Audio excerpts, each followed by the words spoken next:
Alors, le panel que je vais modérer traite de la transition de la citoyenneté au statut de réfugié et d'apatride. Vous tous, vous savez que pour aller dans le sens des discussions de ce matin, que ces notions de citoyens, de réfugiés et d'apatrides ont une histoire. Et c'est une histoire, en tout cas pour nous autres, qui date de la fin de la Première Guerre mondiale. La notion de réfugié est née après la fin de la Première Guerre mondiale. Le statut d'apatride est un peu plus âgé d'une seule année, 1917, après la révolution russe bolchevique, que les premiers apatrides sont apparus par le fait de l'expulsion de tous ceux qui étaient juifs, ou en tout cas tous ceux qui étaient contre la révolution bolchevique vers les autres pays européens. Donc, ces notions-là ont une histoire, sont des notions très chargées. Et nous, ici, le travail consiste surtout pour l'Afrique à voir si ces notions sont encore valables dans nos pays. Un apatride, c'est quelqu'un qu'aucun État ne considère comme son citoyen. Être africain, c'est même une revendication de l'Union africaine. On revendique non seulement l'africanité de tous ceux qui habitent l'Afrique, mais on revendique aussi l'africanité de tous les Noirs qui vivent dans le monde. Donc, c'est vraiment très intéressant que d'avoir un panel sur ces questions. Et dans les débats qu'on va avoir, il y aura des questions de décolonisation, des questions de crise que l'Afrique connaît, notamment dans la région où vous êtes au Sahel. Il y a des crises au Sahel.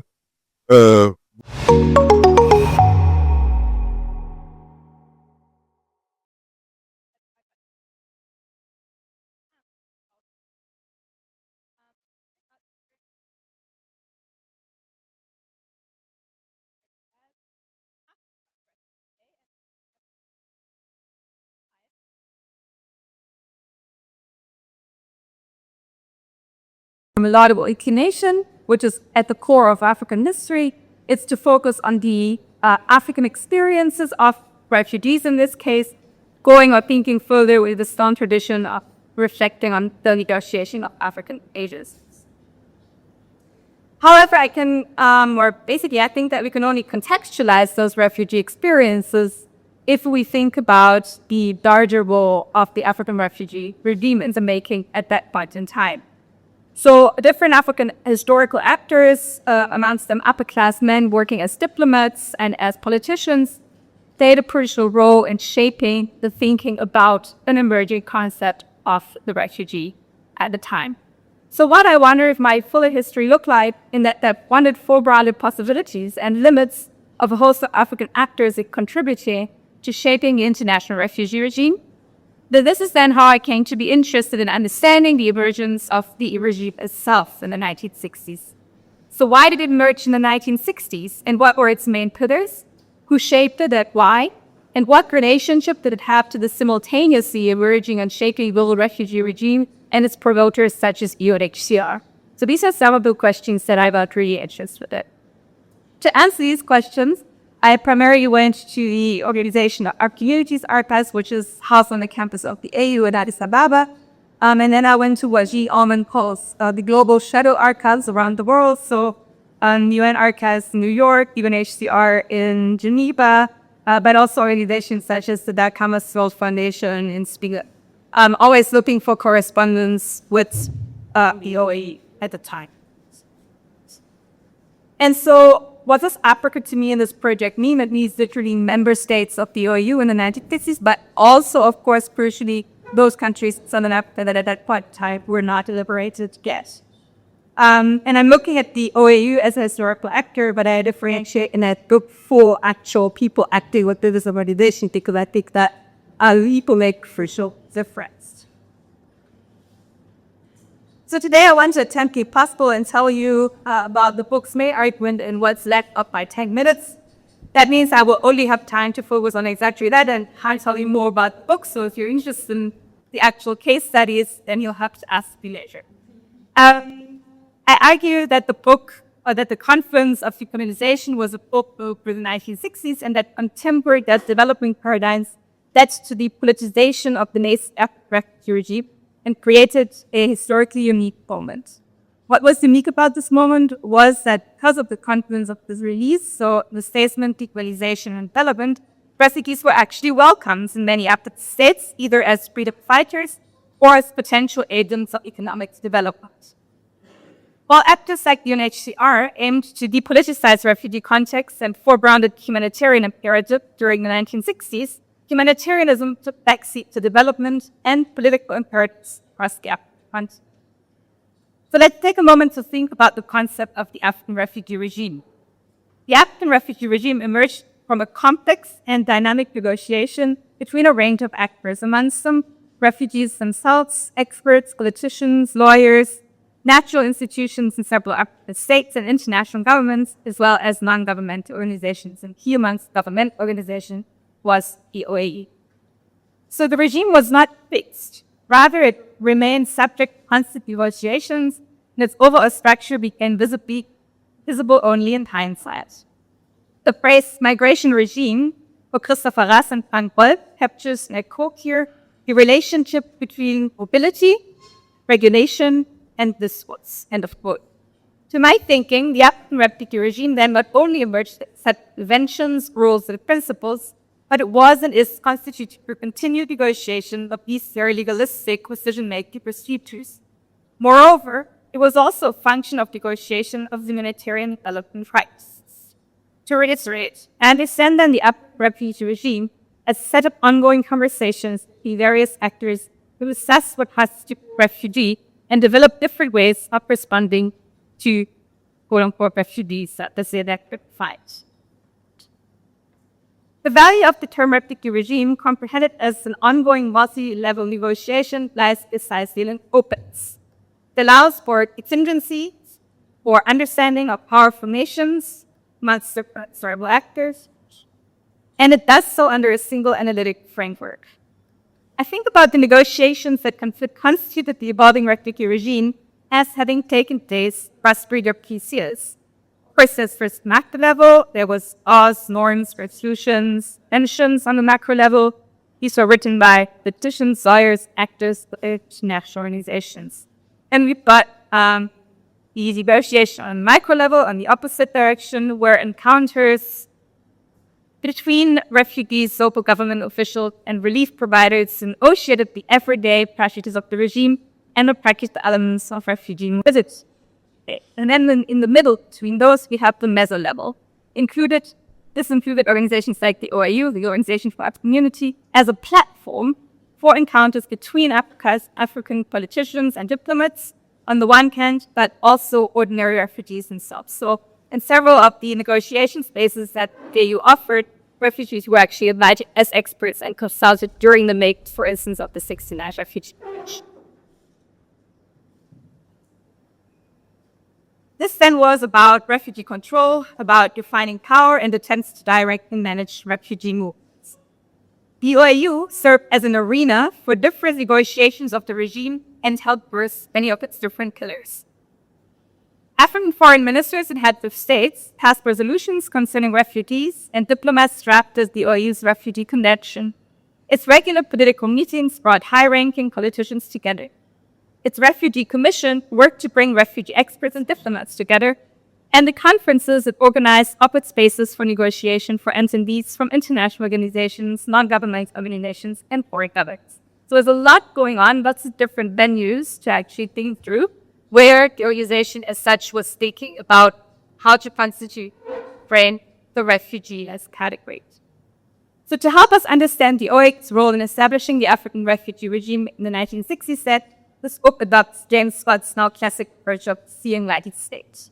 It asks in this way, or it wants to understand how the OAU saw the concept of refugee in the 1960s and how it understood what it meant to be a refugee.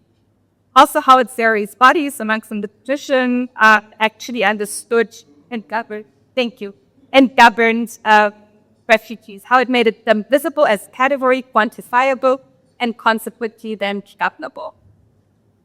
When the attempt to quote-unquote see refugees as the OAU quote-unquote saw them, various bodies come into focus in which refugees were conceptualized and their relationship to decolonization, state-making, and development negotiated.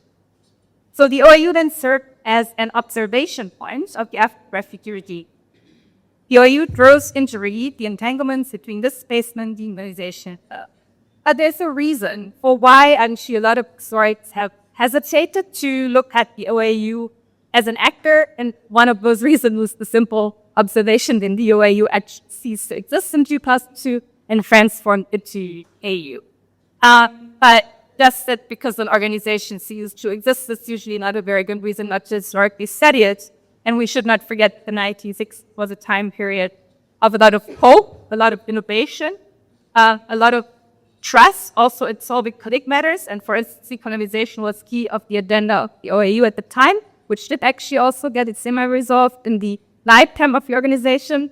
And so it was also setting itself to go to, and here's, I'm using the parlance of time, quote, to solve the refugee problem. So the idea was really we will solve, there will not be a refugee problem after the 1960s. And guess refugee problem is sourced that issue. So in that sense, I think it's really important that we turn our gaze back to the 1960s, think about that moment in history, where actors thought about why do we need to have a category of refugee rebut on the continent? How do we need to rethink this? Because it's currently based on a European history of displacement. And then they drew up their own prevention to transform that into legal aspects. They founded a refugee education bureau, which was sending refugees everywhere on scholarships to build future leaders for them to be liberated nations. They were also thinking about something that we still continue thinking about, which is refugee resettlement in terms of zonal development. So there's lots of things that we can sort of think through how it was originally discussed in the 1960s and what it means then for today. And that's what I hope to be doing. But thank you very much.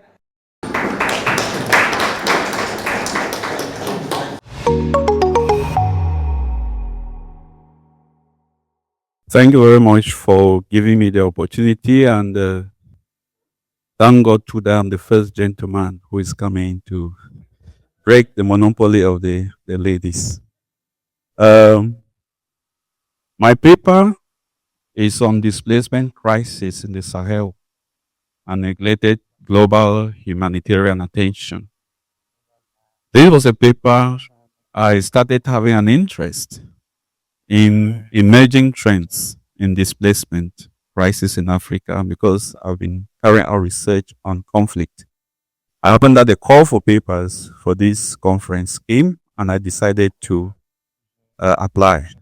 And unlike Marcia, I live in the past and I try to connect with the present. So I try to also scribble something and we show what am I talking about. The Sahel is, as you see on the board, is covers the area from the Atlantic coast in the west to the Red Sea in the east.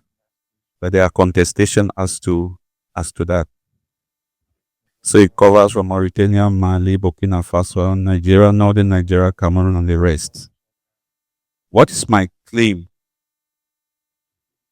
My claim, I argue that the displacement crisis in the Sahelian belt of Africa suffers from global humanitarian neglect, unlike Tapsoba was saying. So I argue against it because of competing geopolitical, economic, strategic, religious, ideological interests of Western countries that include France, has been very dominant in the Sahel, especially the core Sahel, Russia, China, America, among others, and their actions have only promoted rather than abate the crisis. By way of introduction, the Sahel has had a pitiful displacement record in the past few decades. And it is very strategically located because it connects North Africa with Southern Africa, West to East Africa, and it has a long history of movements. And it is endowed with enormous natural and human resources. which need to be tapped. And the common causes that we are made to understand is that the crisis is because of armed conflict, yes. Excruciating poverty, yes. Unfriendly climatic conditions, intercommunal clashes, overscarce resources, rising temperatures, drought and desertification, as well as intense competition over dwindling natural resources, such as fertile land and water between farmers and herders and limited economic opportunities. That is the dominant narrative. And therefore, the failure of global humanitarian intervention, as the narrative also goes, is that there is insufficient funding, inadequate media coverage, among others. But beyond the surface, and that's where my argument is, beyond the surface is a complex interplay of superpower interests, which are scarcely some, but which are driving the despicable displacement scenario in this region of Africa. Some sell arms, fuel rebellion against state authorities, and give support elsewhere, enough support elsewhere. I must call your attention to the fact that it is still at the very early stages of my research, but I have tentative findings. Methodological approach and challenges. I come from a historical interpretation of changing dynamics in the Sahel. I look at data-driven monitoring by organizations, different organizations that follow up movements and displacement. I do a triangulation of quantitative data. I will do what I intend to do. Data about displaced persons and qualitative information through interviews. Then, in fact, one of the challenges is that there's contestation about the limits of the Sahel region, and then lopsided view of the motivations for displacement crisis by most available sources. A lot of sources you read have a lopsided view about the displacement crisis. And then there's confidential sources that are not readily available. That's a challenge for public scrutiny, especially about the involvement of Western countries in the Sahel. Then reliability of data on displacement statistics. Are the data, can it really be relied on? And what's the scale? And then we have sample selection and access. How am I going to do that? That becomes a challenge. Okay, I go to the core of the matter now. From my preliminary readings, the Chinese are selling arms to Mali, Niger, and Burkina Faso. And this has promoted political violence and instability. Why are they selling arms? To whom and for what purpose? Secondly, radical Islamic groups like the Salafist group for preaching and combat have fueled conflict and displacement. Religious contestation has contributed to displacement in this region. We need to know that the Sahel, predominantly, the religion, Islam, is a core religion within the Sahel, especially the core Sahelian countries. And there's an ideological warfare as to whether Islam ideologically should dominate this area or the Western philosophy. So this is at play as far as the Sahel is concerned. French security policy in the region is to protect colonial areas. We know the long history of the French. Rich in resources and markets that strengthens France within a fierce economic competition among rivals. We know the situation of France now, how they are trying to readapt, but all habits die hard. And then funding of military apparatus, for example, in Mali, was at the expense of civilian institutions. And this had an impact on their stability. You know, a lot is spent on the military, and civilian institutions, attention is not given to them. And in a case of crisis, in a crisis situation, it becomes very difficult for them to cope. So America is in the logic of gaining new areas of influence. And you know what Trump is doing now. But it's been a long time policy, and Trump is implementing in the war to secure resources and markets between major international powers. What I'm therefore saying is that some of these countries are interested in their interests. And the more there's a crisis, the better for them. They will exploit, they will get the resources they want, they get the clear corridors, and they handle things the way they want. Russia, the use of the Wagner Group with several mercenaries in Mali did not abate the displacement dilemma, rather it exacerbated it. Prior to the Wagner Group, Russia exported arms, supplied military equipment, and deployed troops, with consequences being internal conflicts and displacement. Their actions are not helping. Their actions are fueling. Their actions are promoting the conflicts. And they are happy that things be the way they are because in chaos, they get what they want. One-time support to the French and other European forces from Burkina Faso, Mali, and Niger as members of G5 Sahel to confront jihadist groups was the source of several attacks.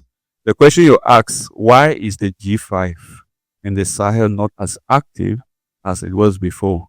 It is because of these competing interests, and which are not helping. And so the argument is that they are at the center of the displacement crisis.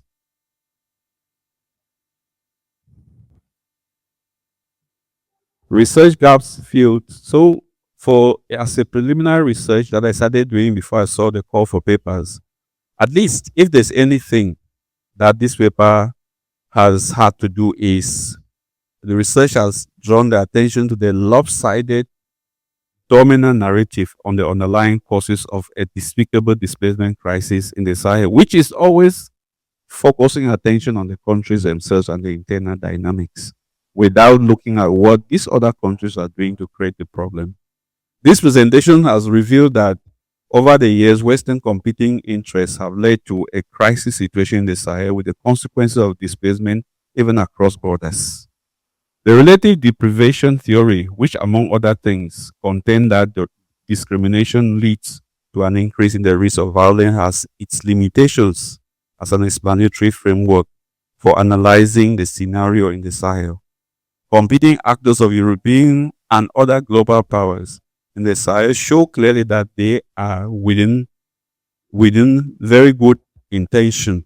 They are not within good intention. The so-called support for some of these Sahelian countries is rather damaging to their stability.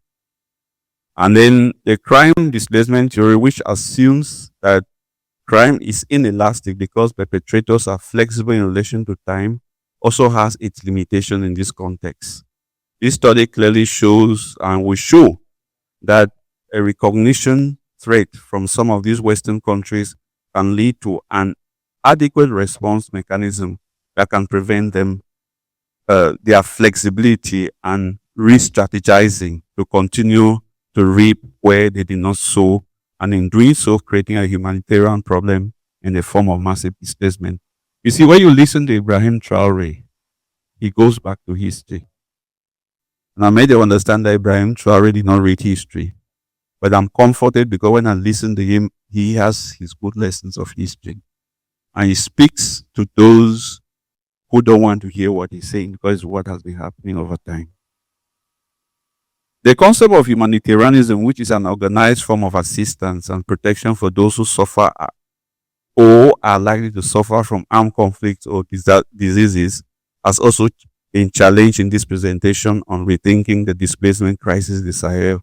The competing Western countries in this region, for various reasons, have turned a blind eye to massive displacement and associated problems by not coming together to organize and offer assistance. Those who have claimed to do so have done it in bad faith and with the intention of reaping where they sowed chaos. This has made some countries of the Sahel to remain in a quagmire, at least for the foreseeable future. That's my preliminary observations, and from the readings that I've had, it shows that these countries want uranium, they want gold, they want bauxite, and all the other resources. And the more there is a crisis situation, the better for them, because they are going to exploit the resources without much resistance. That is where I end my preliminary evaluation of this presentation. Thank you.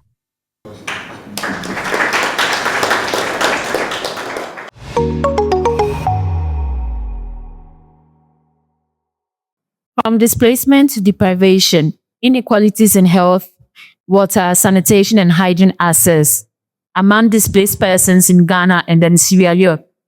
Let me talk about displacement. We often focus on movement, people leaving one place for the other. However, displacement is not just about movement. It's about what people lose and even the essential resources and the services that's supposed to have access to, such as water, sanitation, healthcare, and also hygiene services.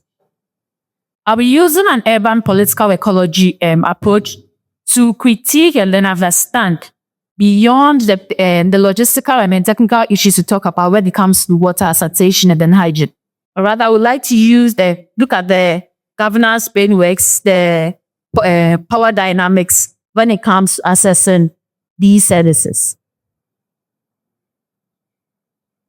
So this will be my outline. Sorry, it's not sure to you about the introduction, the gaps, study context, and the methodological approach, the key empirical findings, the theoretical implications as the challenging existed frameworks, and then I'll compete.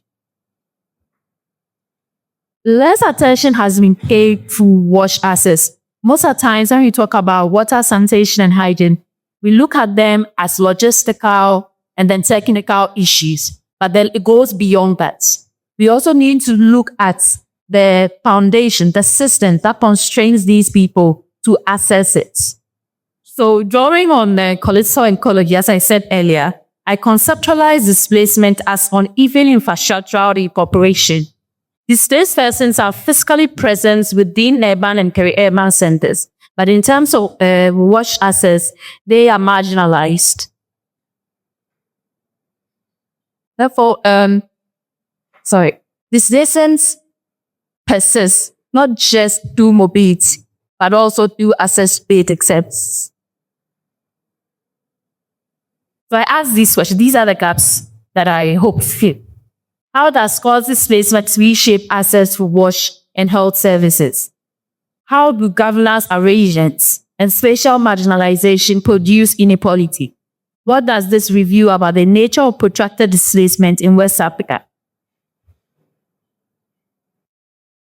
I adopted a qualitative approach from both Ghana and Sierra Leone studying this. So in Sierra Leone, I had a problem. The only problem I had was getting refugees to access. Most of them were IDPs, but most of the refugees were dispersed. But for Ghana, I did have the IDPs, and then both IDPs and refugees to interview and also kept my answers. So for Ghana, we did 10, and then for Sierra Leone, we did 12.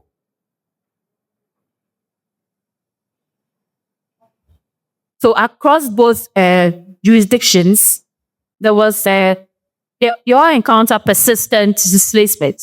So when I say persistent or recurring displacement, I mean first maybe one is then displaced by war, but when they move to their destination, they encounter climate reduced and then environmental, developmental displacement in addition. So they find themselves constantly being displaced.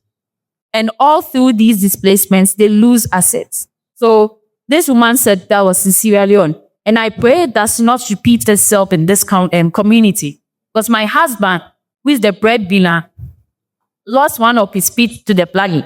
As a result of that disaster, my husband's foot got severely injured and started getting rotten in a few days at the hospital. The only alternative was to be operated on and amputate the infected foot. He was a breadwinner, and everything was snatched from them. They had to move to a different place. So how does this person start life again? So it's not just about movements. It's about what it costs the people, the displaced persons. Similar situations in Ghana. For Ghana, most of them, especially these displaced persons, do not have access to banking systems. So they keep their money, everything that they have, in their arrears. And then when flooding takes place or anything, they lose everything and have to restart again. But where do they start from? That's the question. So access to water and sanitation is shaped by infrastructural weakness, affordability, and fragmented governance. These practices are often framed as behavioral issues. However, the findings suggest they reflect constrained options within commodified and weakly regulated service environments. So when you go to these communities, you realize that the government doesn't really regulate anything because of the nature of the place. It's more like a slum or an informal settlement with these displaced persons living in it. So it's more of a market service bay. So I tell or determine how much I take from you for you to access water and then maybe the toilet facility or anything. And even refuse down. We'll come to that one too. That also has a different governmental and empower relation issue.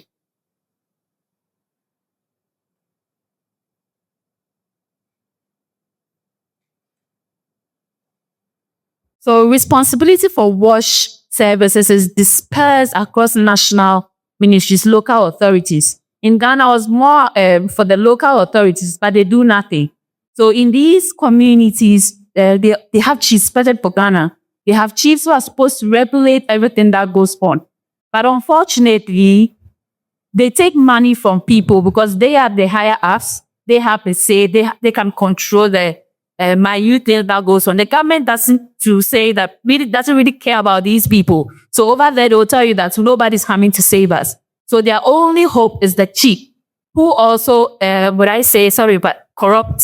So they have to, in the next image, you see where they dump the refuse. So they take money from these people and dump refuse in the hearts of the community, not even considering the public health effects and nothing. But these people have nowhere to go. Financially, they're constrained. So they still have to stay there and make ends meet. So we asked one of the participants. He said, it is a refuse dump. The elders and chiefs allow the refuse drivers to dump the rubbish here because they take money from them. This community needs bigger gutters so that water can flow into the soil. As I said, it's an informal settlement. So it constantly being flooded. I should have said this earlier, but the kind of displacement we see in Ghana and Sierra Leone is more about being displaced today. I move somewhere else and come back. So we conceptualize or say this as displacement in situ. So you move and then you come back because you have nowhere to go. So that was also another asset. So in terms of health as infrastructural and structural deficits, so we interpret them as the embodied consequences of social environmental inequality, where unequal urban infrastructures translate directly into differentiated body harm. Instead of always saying it's a public health issue, why don't we step back and look at this as an infrastructural or a governance issue? If you look at these, if you pay the gutters, you get a proper dam site, but these things persist. So instead of just looking at them as public health issues, we conceptualize and then think that it should be looked at from the governance aspect instead of behavioral issues, because they have nowhere to dump it. Definitely they will be in the sea, definitely will be at open places. So this is the image I was talking about.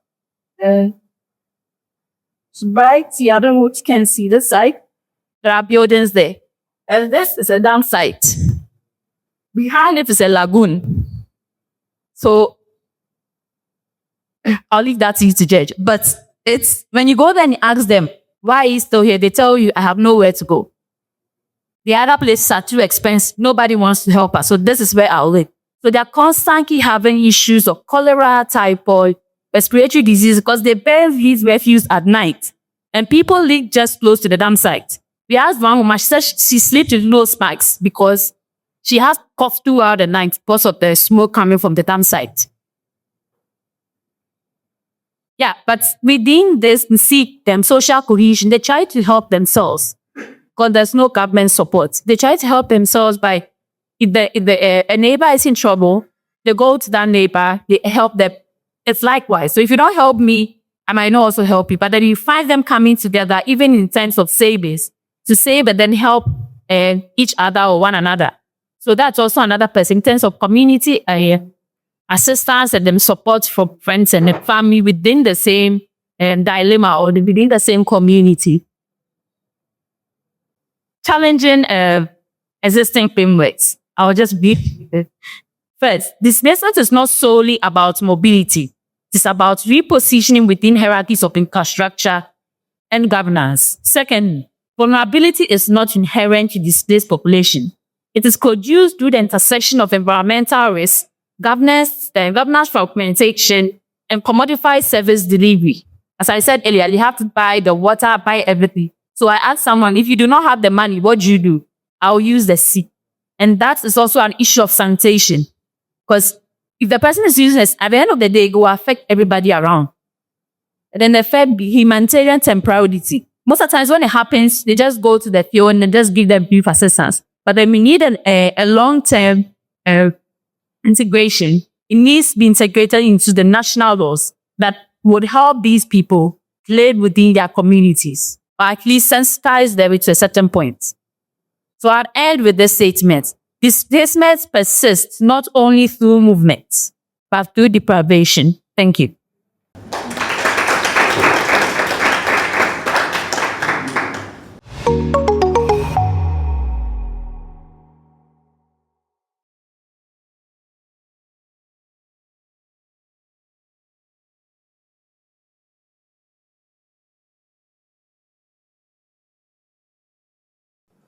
There we go. Okay, I'm going to move here so oh no, it's not here. I'm going to move for a second because then people from there can see. Okay, I'm going to start with a story. This very grumpy-looking man was a guy called Benjamin Tillman. And he was a U.S. senator in the sort of early 20th century in the American South. And his nickname was Pitchfork Ben. He once got very angry with something that the president said, and he threatened to stick a pitchfork into him, and the nickname stuck. I'm just giving this to give you a bit of an idea of this guy's character. And he came from a long line of plantation owners in the South, and he was absolutely devastated that slavery was over. He was, 40 years later, he would still give these long speeches where he complained and said, the good old days where everybody was just accepting of their station. And he said this made relations between black and white very peaceful and respectful. And now all of this was different. Now that black people were no longer under the positive influence of their white masters, they had reverted to their true nature. And it was chaos, and that had to be contained. And I think all of his contemporaries knew that this guy was a bit of an enfant terrible, like he was quite Trumpian in his rhetoric. Ultimately, many of them agreed that emancipation had been a bad thing for black people. There were even medical professionals who claimed that wanting to be free or being free caused mental illness in black people. And I think that don't go away. This binary of good and bad blackness. So for Tillman, a good black person was someone who was obedient, subservient, and contained. And a bad black person was immoral and deviant and dangerous. Bad, of course, in this case, racist, hurtful, being free and equal. And I think that both of these notions of good and bad blackness, they draw on very dehumanizing stereotypes, both of them, racist stereotypes. And then the categories of migration management, that sort migrants into different groups, into forced and voluntary, into asylum seekers and economic migrants. I think it picks up this binary, and I think there's a very strong continuity between someone like Tillman saying, I like black people, but only if they're slaves. And today's mantra of we like migrants, but they must be legal. So what I will suggest is that we maybe should think of the categories of migration management a little bit more as sort of a cast of characters in a story, in a fictional story. A story that Europe tells about Africa and about itself. And I think in a much broader sense, obviously, a story about black and white and the relationship between them. So let's look at how these stereotypes of the past have made it into today. Where are we? There we go. And I want to apologize before. I really don't like giving these kinds of ideas any airtime. I think they're very oppressive, they're very violent stereotypes, but I think also a lot of modern migration governance is oppressive and violent. So, the first stereotype is that of sort of animality. This idea that black people are driven by impulse and by instinct and not by intellect, and that they're aggressive, sexually promiscuous, that they can't control themselves and for this reason need to be controlled. And I think this kind of narrative of the sort of sexually, morally corrupted and aggressive, you find a lot in this discourse on trafficking victims and on smugglers and traffickers and jailers. The second racist stereotype is this idea of black ignorance, of irrationality. that Black people don't produce proper knowledge, that they don't innovate, that there are no ideas, that they're sort of a bit childlike and helpless. And for this reason, again, need to be guided and instructed by white people. And I think that kind of stereotype we see again in this victim of trafficking that doesn't really know what it's getting itself into, and also this discourse that we see in awareness-raising campaigns around migrants not really knowing what they're getting themselves into when they get on the boat, that they have no idea what reality is like, and yeah, they really need white people to explain to them how the world works, basically. And then the last, or the third, I mean, there's more, but I'm going to just do this one. The last racist stereotype, I think that's very important in shaping these categories, is this idea of stagnation. I think that Sarkozy came to Dakar and he said, and this is now my 9th grade high school French, "Le drame de l'Afrique, c'est que l'homme africain n'est pas assez intégré dans l'histoire." So this idea that, you know, Africans just do what they need to do to survive from day to day. They don't plan for the future. They have no real past. They're kind of stagnant and they don't really want to work hard for some reward in the future, which then makes them prone to deviance because they kind of do what they want to get, but they don't want to work for it. And the remedy for this is, again, white people telling them how to be disciplined, how to be productive. So work and labor becomes a sort of moral cure for them. And I think that's something that we really see a lot in discussions about asylum seekers who are often immediately under suspicion that what they actually want is a better and an easier life, that they haven't really tried to work hard at home, that they're trying to have a shortcut and they don't care about laws and they don't care about rules. Yeah, hold on, I just lost my train of thoughts. Okay. And then, yeah, in the category of the returnee, you know, as the IOM celebrates the returnees, especially the voluntary returnee, I think we see that kind of moral cure of work playing out. So people are encouraged to go back, to dream small, to take small steps, not to take more than what they can have at home. And yeah, there's this overall message underneath that applicants do not need and should not try to have more than what they are allocated, which I think is also something that you see in the root cause approach, this idea that as soon as you sort survival out at home, people will no longer move, as if they would only move because they're absolutely forced to, in these ideas around first safe countries or third safe countries, that just surviving is enough, basically. You, as a Black person, as an African, you can't wish for more, really. Yeah, and obviously the common denominator in all of these three stereotypes is that there's some sort of deficiency that can only be alleviated by white instruction, white rule, white guidance. All right, so in closing, I would like to make 3 suggestions for what this means for us who study migration.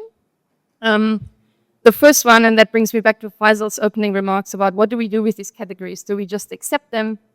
And I think if we tinker with them, if we actually try to make them more accurate or more realistic, in some ways we kind of are challenging the assumptions underneath. And that our critique then, even if we sort of critiquing the categories, we're actually stabilizing them fundamentally. We're not really going into these assumptions underneath. And then the second point I want to make, I think I heard Marcia yesterday with Asaf in their 4-hour marathon conversation in the bus saying something like we should all be more like historians, or we should all be historians. And I completely agree, because I think the story of this good and bad Blackness and these stereotypes is not new. And migration studies tends to be quite focused on the present. But looking further back can give us really important signposts to look out for. And I think we can clearly see how the sort of erasure of the past that we see in official political discourses about the relationship between Africa and Europe is a way to disguise how inequality is reproduced. So as scholars, I think we need to surface that.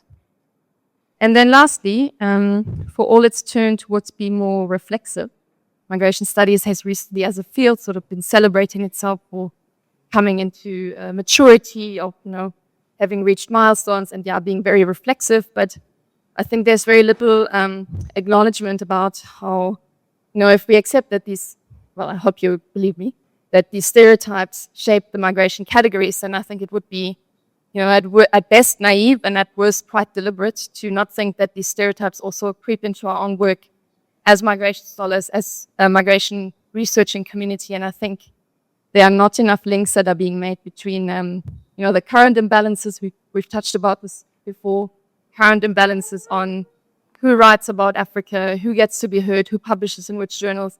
And we have to link this to these much longer standing genealogies of epistemicide that we've seen on the continent. And together with my colleague Caroline Kiatu, which is in a bibliometric study on 30 years of migration scholarship and looking at, who's writing, who's saying things, and it's pretty devastating. So I think we really need to look at the results. Thank you.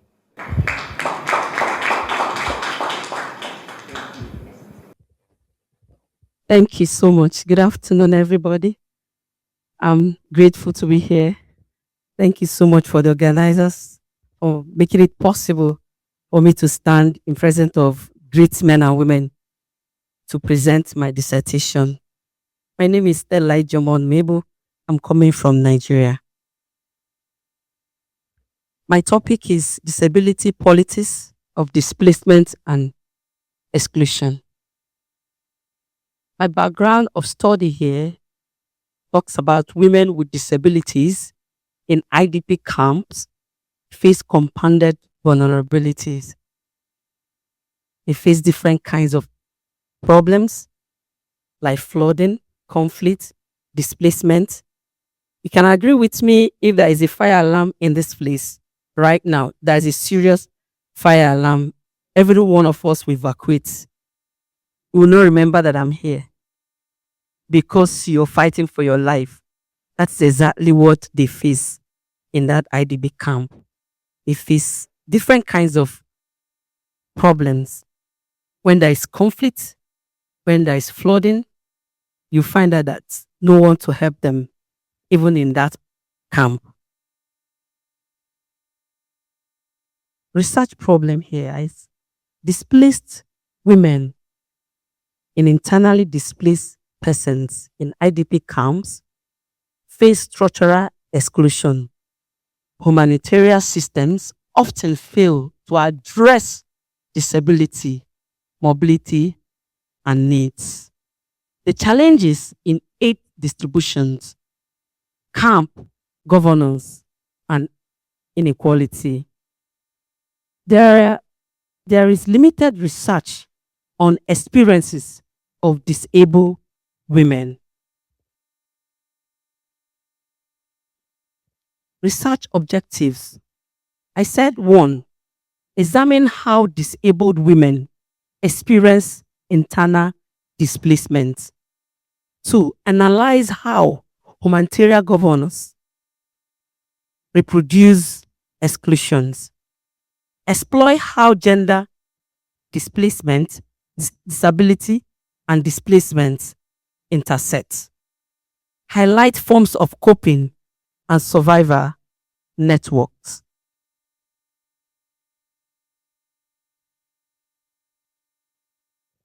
Methodology. I said here, research designs.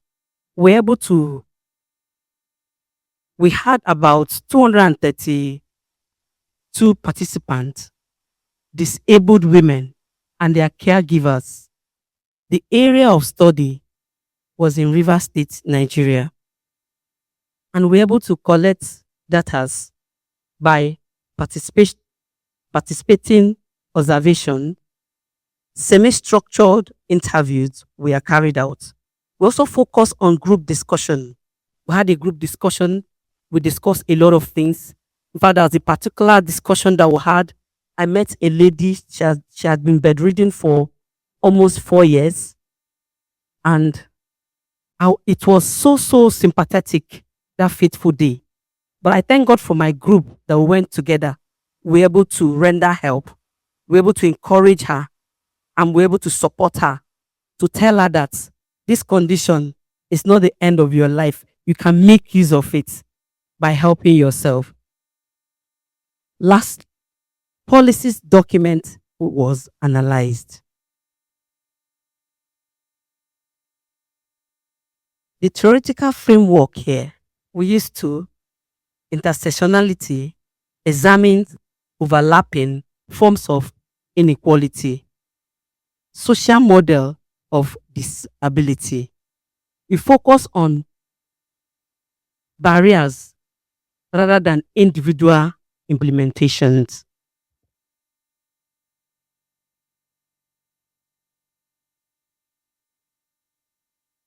My key findings: infrastructure, barriers, limited access to service, exclusion from governance, coping, and resilience. You can agree with me, these women, even in this their condition, they try as much as they can to cope within themselves, to help themselves. Community also coming to help them. Friends also coming to help them. Church also coming to help them.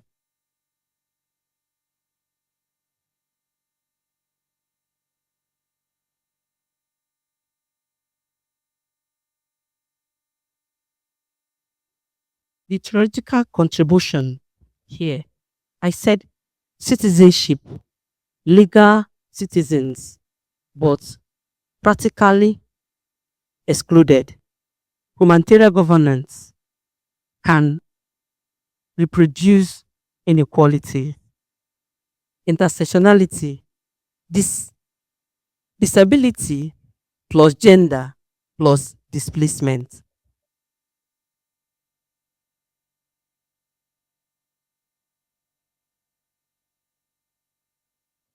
The implications: needs for one, exclusive camping design, accessibilities, services, representations in governance.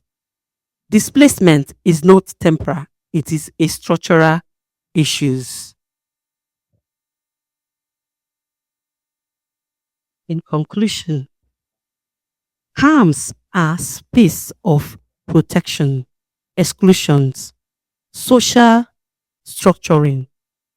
Women with disabilities face systematic barriers, shows resilience and agencies. Okay, I said aid distribution sometimes prioritize less vulnerable rather than vulnerable groups. I want us to note that. In my recommendations, I said internal displacement must be treated as a long-term structural issue. Humanitarian governance must prioritize disability inclusion. Politics should improve accessibilities, participation, and service delivery.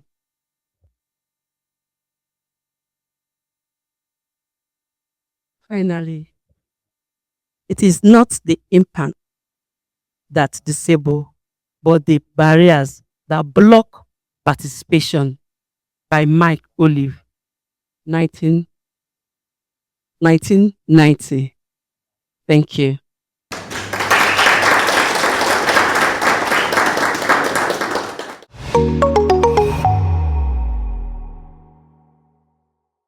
So now we have heard all the 5 presentations. Questions? This area number one, I agree with Madame Yo. Number 1, number 2, number 3, number 4, 5, 6, 7, 8, 9, and 10. Okay. Number 1.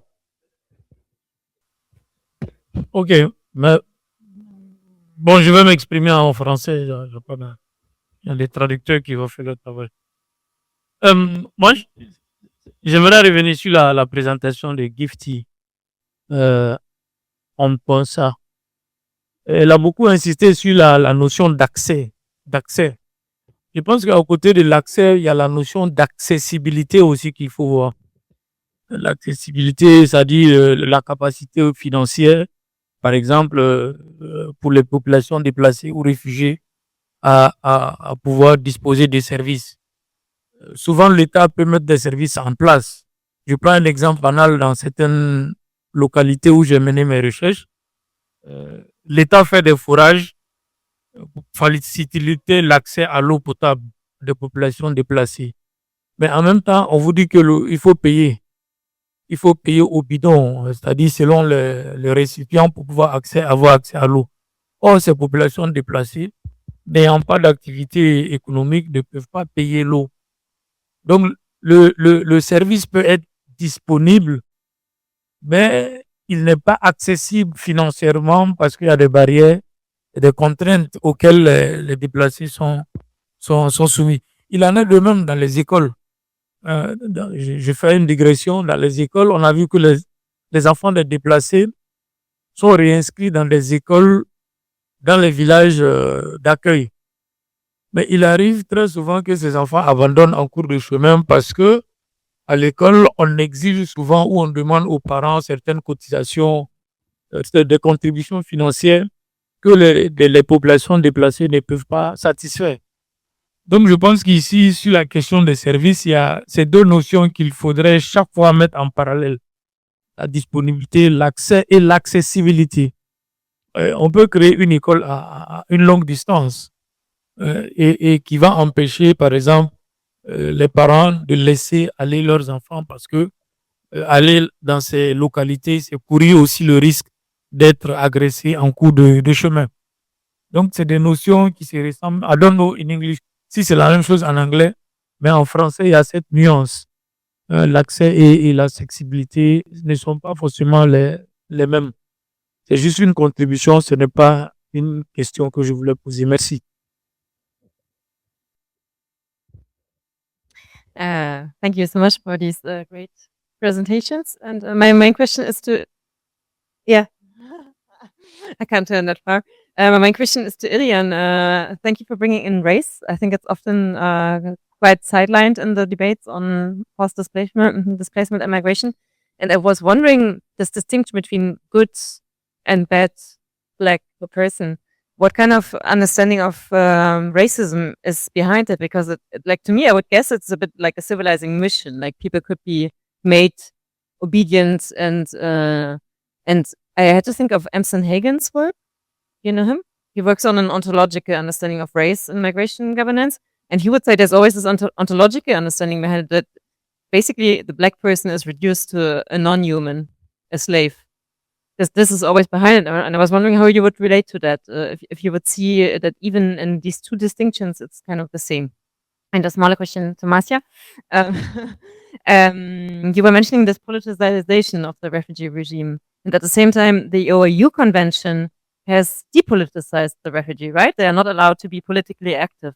So how does this, or maybe you can help me what you mean by politicization and why it ultimately leads to a depoliticization in the understanding of the refugee. Thank you so much.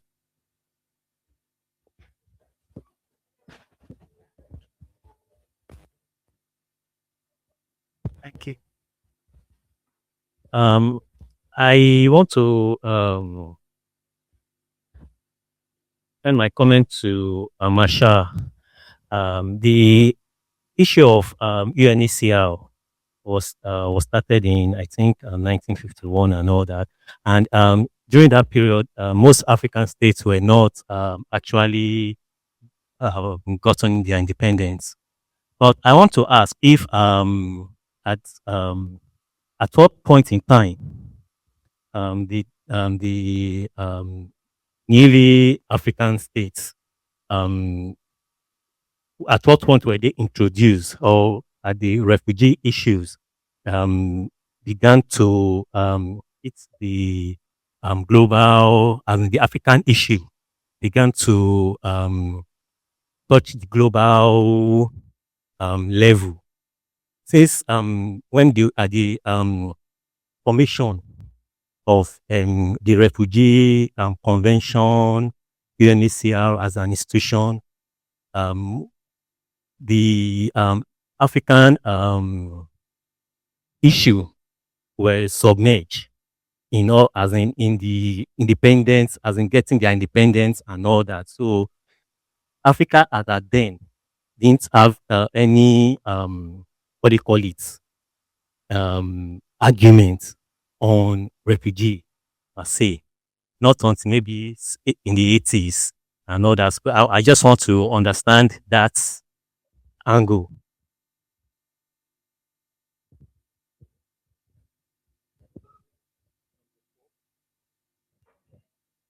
Okay. Sure. Uh, uh, Thank you so much for all the presenters and the facilitator. My first question is to Marsha, in comparing the 1951 or the UNHCR um, refugee regime and the OAU. I think you are referring to the 1961 Convention on Refugees. Uh, there are a lot of similarities, but the OAU Convention, which of course is approved 6 years after the OAU was established, uh, it has additional provision at least for the group level recognition of refugees. But what additional unique contribution were you expecting, I mean, to be of useful to the African context? Second question is to Henry. Yes, we understand that that interference from the West or from different interest groups is huge, but I'm not getting that all these different groups, the US or Russia or China, are all seeing that they could benefit better when that region is destabilized. Sometimes I think when regions are well started, when a country or region uh, is stable and in order, you can even do more business and you can reap better benefits through strong relationships with the states. And I'm not getting why each, or is there any difference within these groups in terms of looking into what would really benefit them, a stable region or a disturbed region? And I mean, your argument, what is the major source of your argument? Was there any target group or target policies or provisions, or what's the source of your claim and arguments? Thank you very much. Yeah.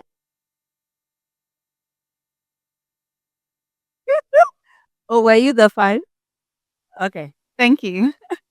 Yeah, thank you very much. And thanks to all the speakers for the great presentation. You take us to another level of understanding.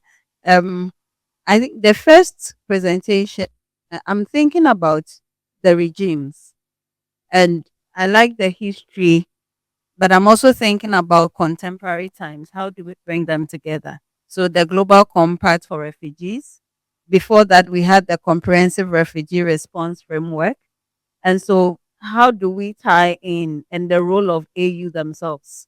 Are we saying they didn't take it because they had a position when it came to the refugee compact? What their position it with what was before? I don't know how the analysis looks like. How do we unpack that also? But beyond all that, we also have critique of the fact that all these things didn't include climate refugees and displacement generally, which we felt were one of the key things. And so came up with the Kampala Convention.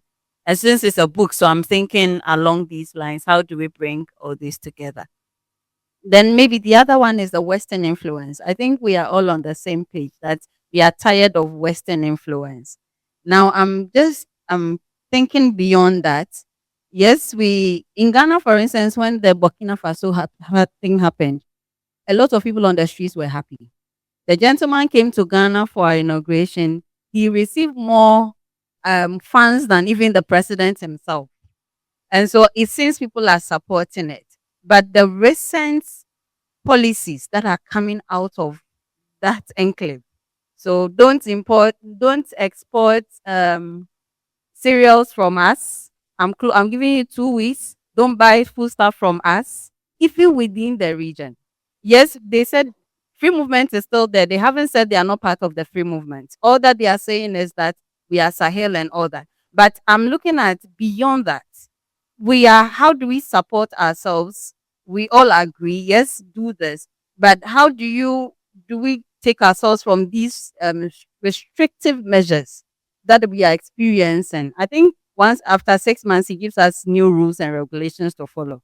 So I want to hear your take on that. And maybe the displacement and the disability, the health. I think these are very interesting things that we always overlook. And I'm looking at the complexities of it. Displacement itself is an issue. If you are disabled, that gives it another problem. And so the compilation of issues and the health challenges associated with that. Maybe if Gifty, you also came up with disability people in that context, it would be interesting to see your position on that.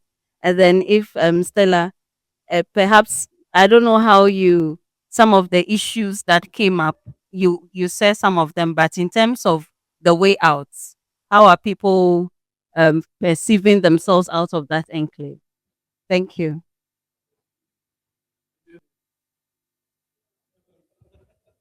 Ok, merci, professeur Khan.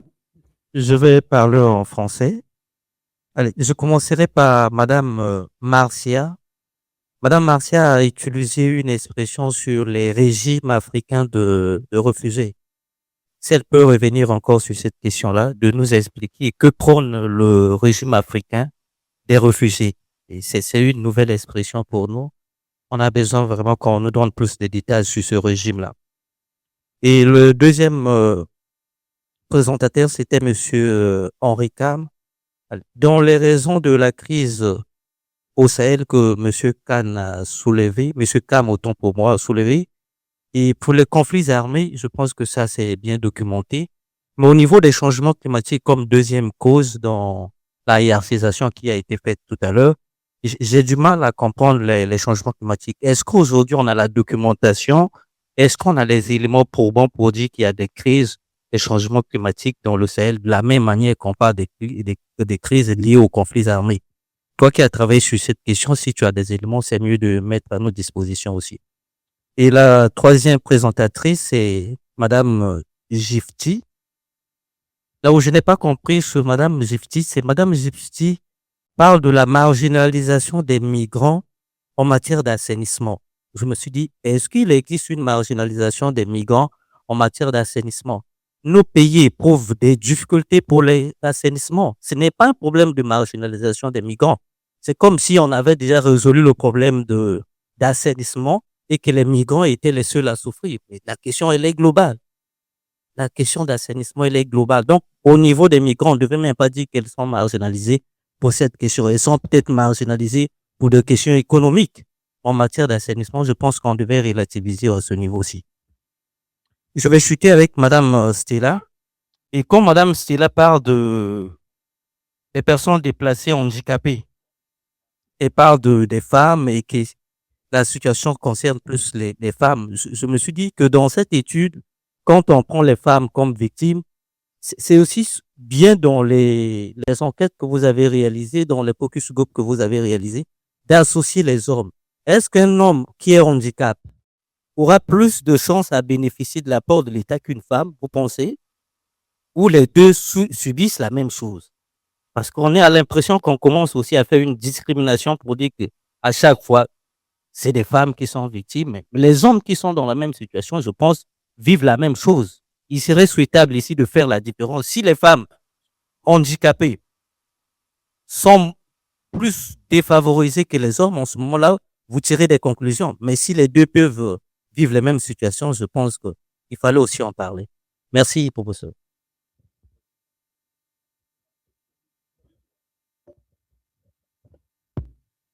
Thank you, all presenters.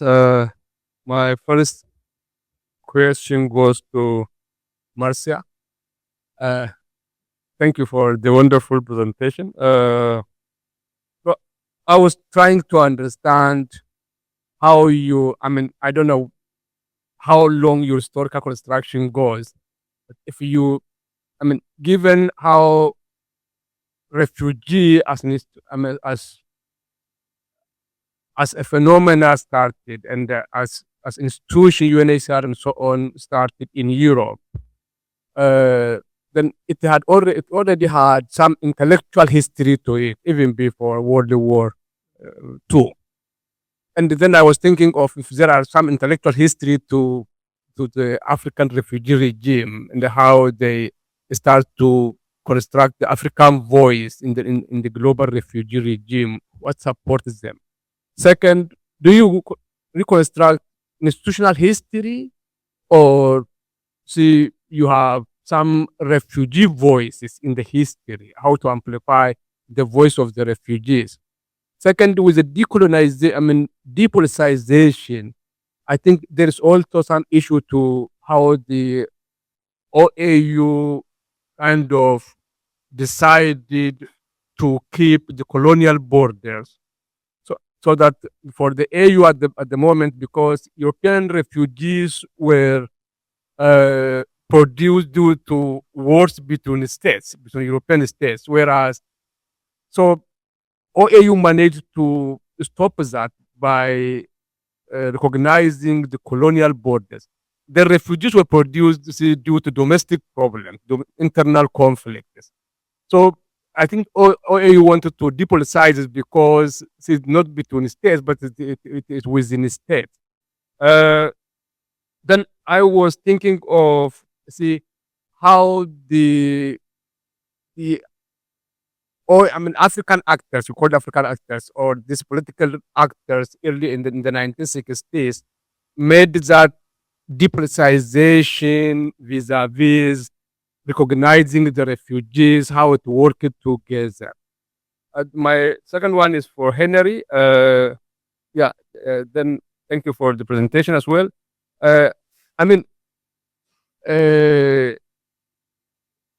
Conspiracy theory is quite interesting, but a bit simplistic. But also it covers, one's thinking. It's simple to say, no, it's the European conspiracies that we are underdeveloped. So European conspiracies that we are always in conflict. It is, now we start to say it's the Middle East, middle countries' hand that keep us in conflict. But what is more important is to come out with the details of how this has happened, who is doing what is the interest, because all the states have their own interest, of course. So what is the interest of X against Y? And that detail is quite important. Everyone could say it is the foreigners who keep us in conflict, but how are they doing that? Thank you.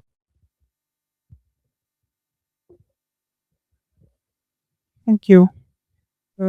So I'm Eliana. I'm from Madagascar, especially Tulliard, University of Tulliard.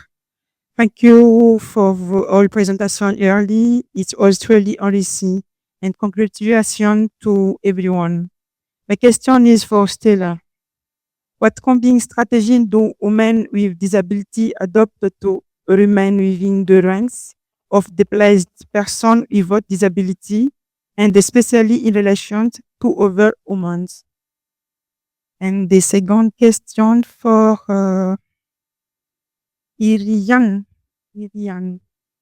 Là, je veux m'exprimer un peu en français. Je suis francisant. J'ai besoin un peu d'éclaircissement par rapport à la phrase que vous avez utilisée. Le grand problème de l'Afrique, c'est que ils ne sont pas entrés dans l'histoire. C'est un peu touchant et ça me marque aussi, puisque si je prends l'exemple de mon pays, on nous considère, nous, dans le sud, un peu en retard par rapport aux gens de haut plateau ou bien aux gens dans le centre. C'est parce que c'est eux qui ont eu le pouvoir et les moyens de pouvoir étudier, d'écrire. Et du coup, ça nous a retardés par rapport à l'avancée de ce qu'on parle de histoire ou tout ce qui est éducation. Et là, ça m'a beaucoup frappé la phrase que vous avez utilisée. Merci.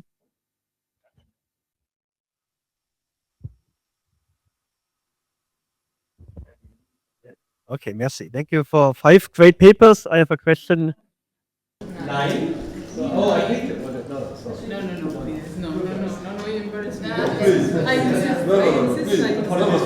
If you are number 8, you are number 8. No, you are number 8, you are number 8. No, please. No. Let me. Thank you. Apologies first for cutting a line. Second, thank you for the great presentations. I have a question to my esteemed neighbor, Irian here. Many things to think about in your presentation. What threw me off a bit was that you treated the concept of migration management as a given, right? And not as a concept that is highly problematic in a way and has been an ongoing battle for like 15 years. Civil society is against it. IOM is promoting it.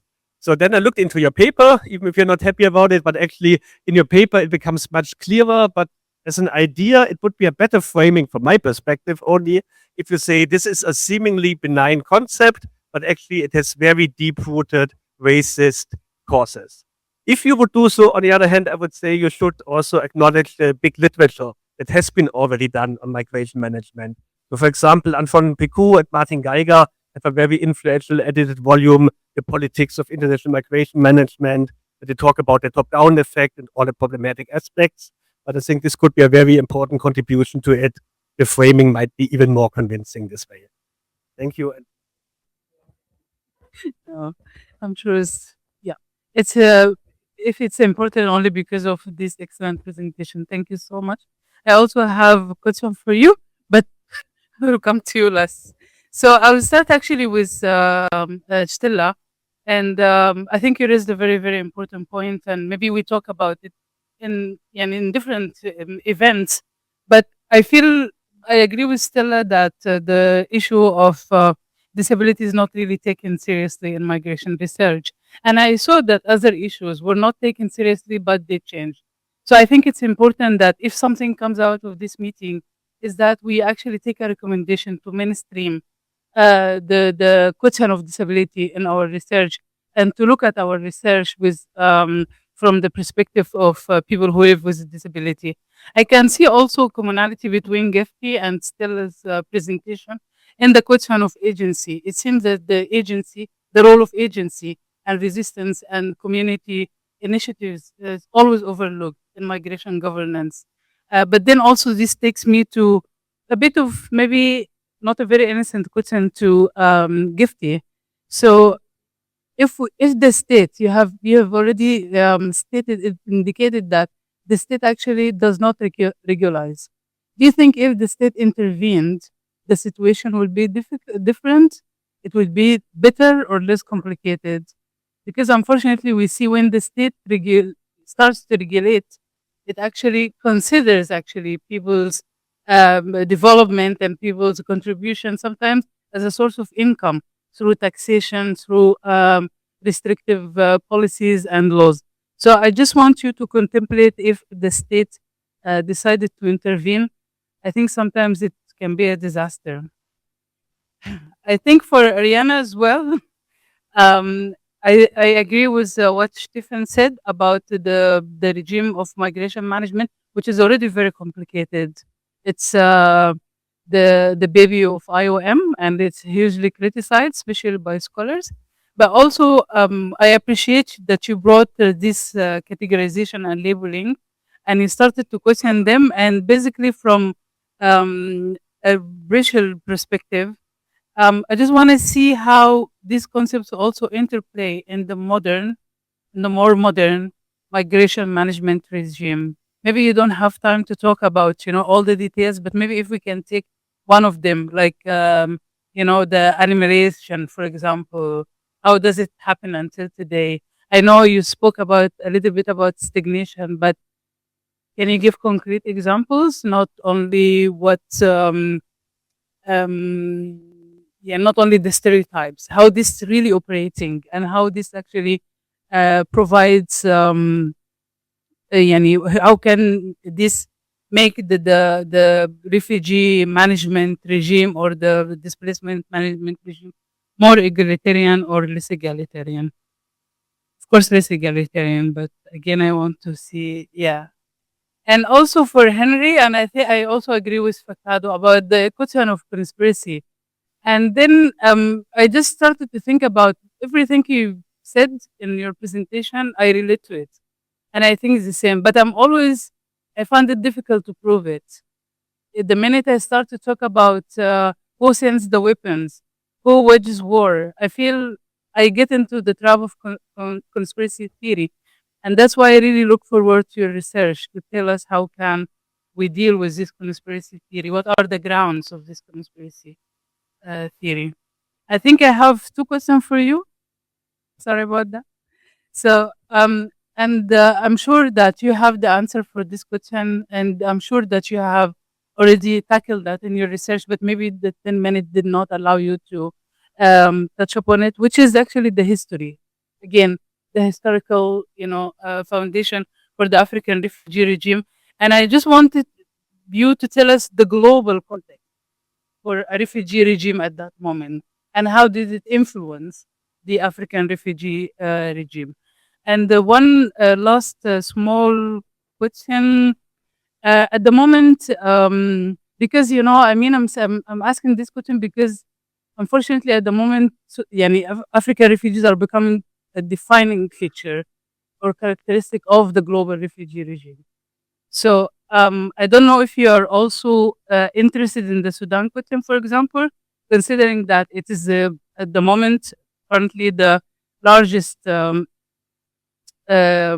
refugee crisis in the world, how the African refugee regime is able to address or correspond to this such large crisis. Thank you.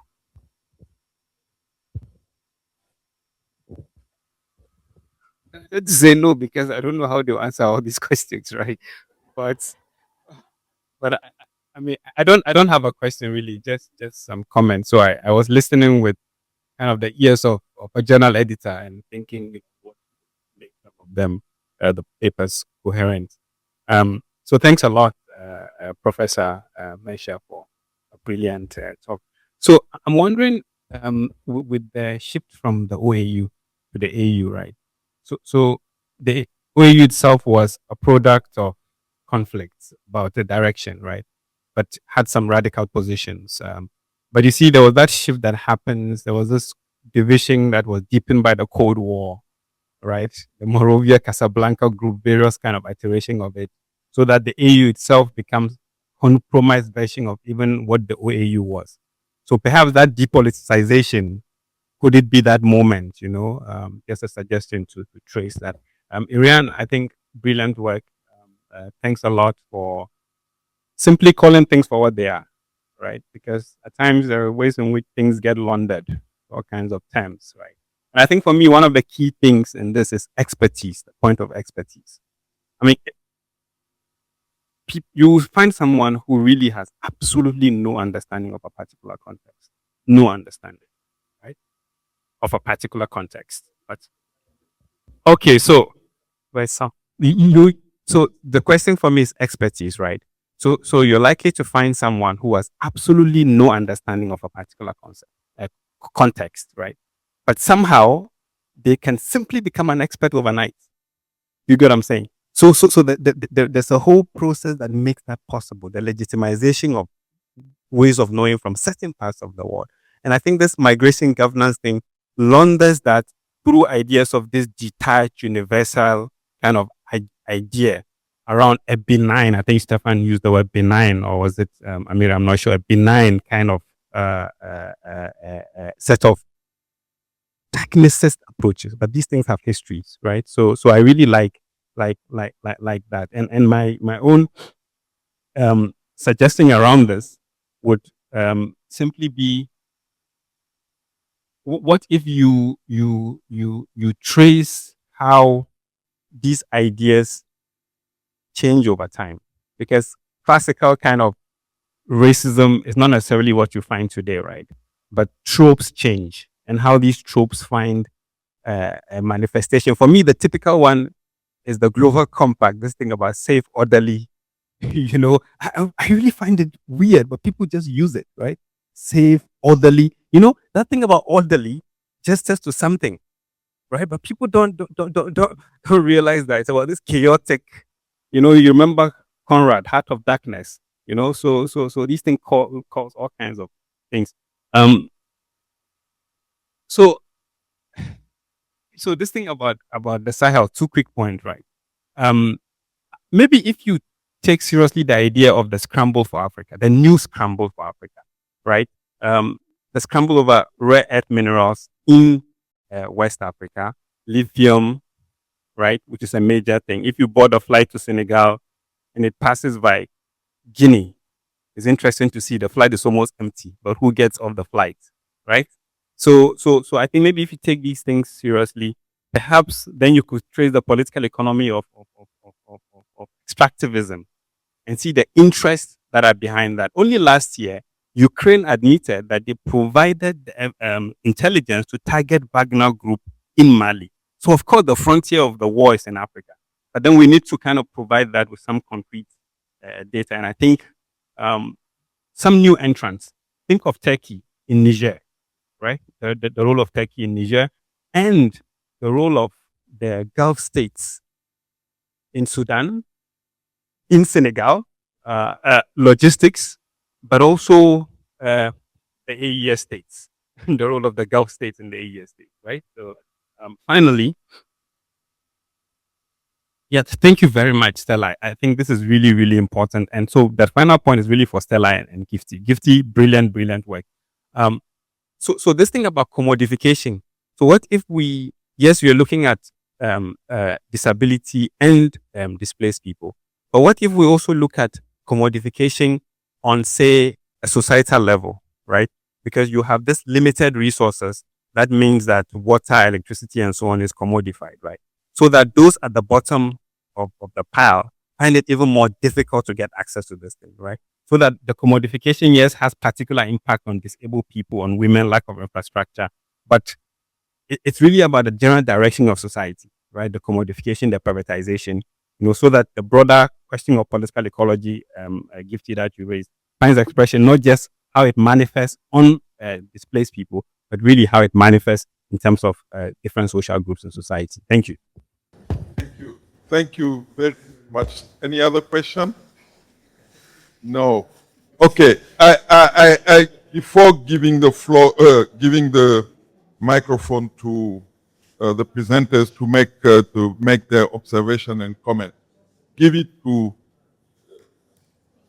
I just would like to say two things. First, a question to you on your Africa refugee regime. My question is, now that, because the Africa refugee regime is connected to the UN system, to the UN regime, now that the UN system is collapsing, what is the future? Is it collapse? Well, it has not totally collapsed, but it is collapsing. At least they are away. So what will be the consequences of that kind of situation? The second is, it's unfortunate that I was speaking after Faisal. It's to you, Henry. You know, when you talk about the Sahel region, people always mention the Western impact or the Western role, but they forget the Gulf. You know, I like your presentation this morning when you talk about the différents enchevêtrements. There are 8, I think. Huh? Among those enchevêtrements, religion is one of the important. And who brought Wahhabia ideology in the West Africa region? It's in the 90s. It's the Gulf state countries. They participated in questioning the system that existed, which was based on Muslim Brotherhood system, to question that, and then people use that to really talk about all the discrimination that they were facing. All the insurgencies that you see today in the region. Yeah. Local people fighting against the government is using some of those ideologies. That's a very important aspect. The second one is all those, I don't know how traffics that exist, particularly gold trafficking. The gold trafficking, and we all know where the gold is going, is Dubai. And today, the impact of that trafficking on the security situation in the country. everywhere you see not state companies that are exploiting gold, but individuals. And who are they selling it to? Groups that are there. We even found, because now recently there was a problem at UMOA level. You know, the UMOA system is based on the principle of solidarity. We all have one basket. We all put our resources in one basket. And if one country has a problem, we use the basket to help the country.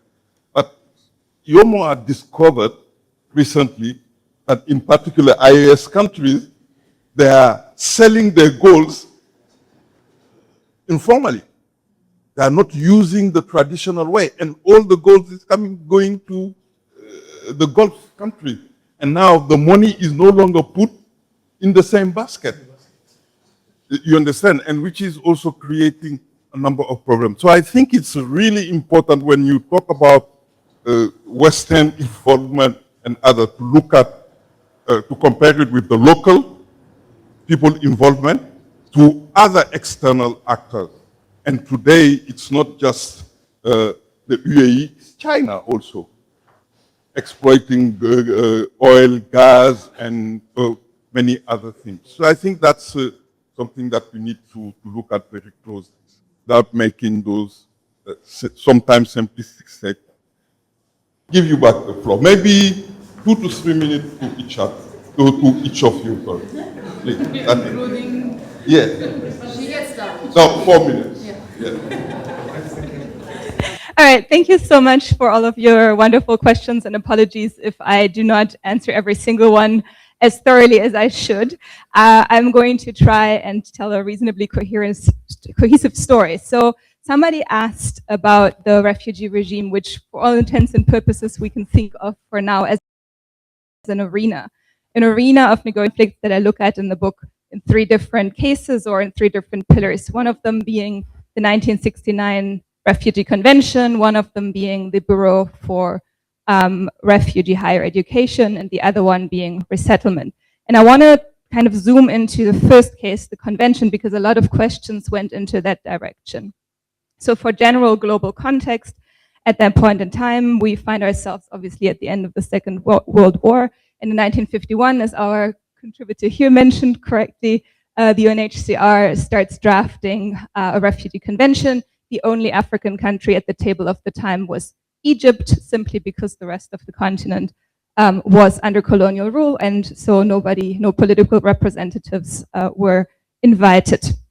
Now in 1963, fast forward, we have the founding of the Organization of African Unity, and from the very beginning, from the very founding moment, refugees are part of the conversation. Why? Because what we have at the point in time in international law is restricted temporarily and geographically to the European context. But it doesn't mean, obviously, that this is the first time that there are refugees or people seeking refuge on the African continent. It simply means that this is the first point in time where we have an organization that encompasses many African independent states that can think about how do we develop that would apply to the displacement we see on our continent, where the international law as it is right now doesn't apply yet. So they start basically in 64 drafting their own convention. And by the process of drafting their own convention, they are in constant conversation with the UNHCR. And the UNHCR sort of gets awakened to the fact that, well, what do we do now with the fact that there is now an organization that wants to have a continent-wide convention that applies to the continent of Africa? Because the UNHCR has a strong interest to be the guardian of the international refugee regime. So they start thinking, okay, we need to do something about this, and that's how the process of the 67 protocol then starts, right? So we know also that that then kind of takes away from both the geographic and the temporal limit and actually does the job of internationalizing the international refugee regime. So then we could ask, well, why do we still have the African Convention in 69, which is after the protocol? And that's kind of an outcome of many different drafts. So there's yearly different drafts and a lot of conversations around the need for an Africa-wide response that sort of that is able to take into account challenges that are different. So in the European kind of story at the time, it's a lot about individual refugee protection, a lot of about individual refugee, what's the word I'm looking for? Like you have to individually claim your status, right? Like, and that's something that's not very practical on a continent that's decolonizing, where you have a lot of movement across borders. So one of the things that happens is that group rights become central in this convention. Somebody asked what's new. So it's group rights at the point in time, it's refoulement, it's making asylum politically apolitical, very conscientiously, but it's also the definition. And this again comes back to the question of global aspects, right? Because this definition sort of starts making a global impact. So the Cartagena Declaration starts citing it. Belize, for instance, starts taking it into its own law. We see it also going into the Asian context, into the Pan-Arab context. And then finally in the 80s, the UNHCR also takes up the definition. So there's many ways in which this conversation from the 60s starts influencing and spreading out of the African continent, starts influencing international conversations. So that's just one example to sort of say, what are the kinds of negotiations I'm looking at? And they're very much negotiations that are kind of happening in conversations with the UNHCR and with developments in Europe, but they're very much sort of framing themselves against that in many ways. And there was another question about how African thinking is constructed sort of vis-a-vis Europe. In the conversation, Europe comes up a lot as a case study, specifically with regards to the Second World War, and it's then kind of framed as, oh, the old refugees in Europe versus the new refugees on the African continent. So it's kind of coming up as a foil, but one that is insufficient to understand the realities on the continent, hence the need for this own new convention. And what I'm doing with another question, institutional history versus amplifying refugee voices, is I'm tracing concrete instances of negotiation. So for instance, Uganda, and I don't know at the top of my head again which year it was, I think 65, comes to one of the Committee of 5 meetings and says, oh, we need to actually include the word sex into the refugee convention that we're drawing up. So that would be the equivalent of today's attempt to get gender into the convention, right? This is like way early, so this is in the 60s. It fails because all the other states kind of ridicule Uganda for the idea at the time.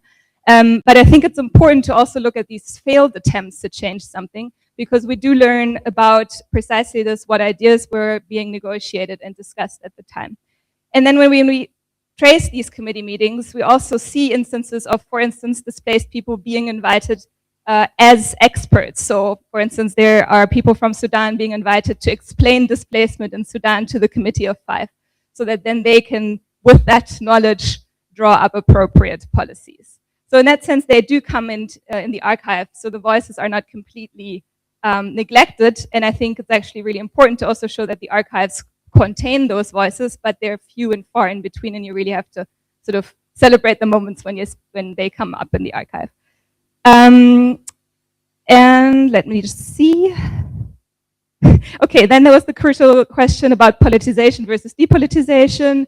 So I think there's a constant tension between this ideal of Pan-Africanism and this ideal of burden sharing that's already very prevalent in the discourse in the 1960s, and then a very differential treatment according to which refugees we're talking about.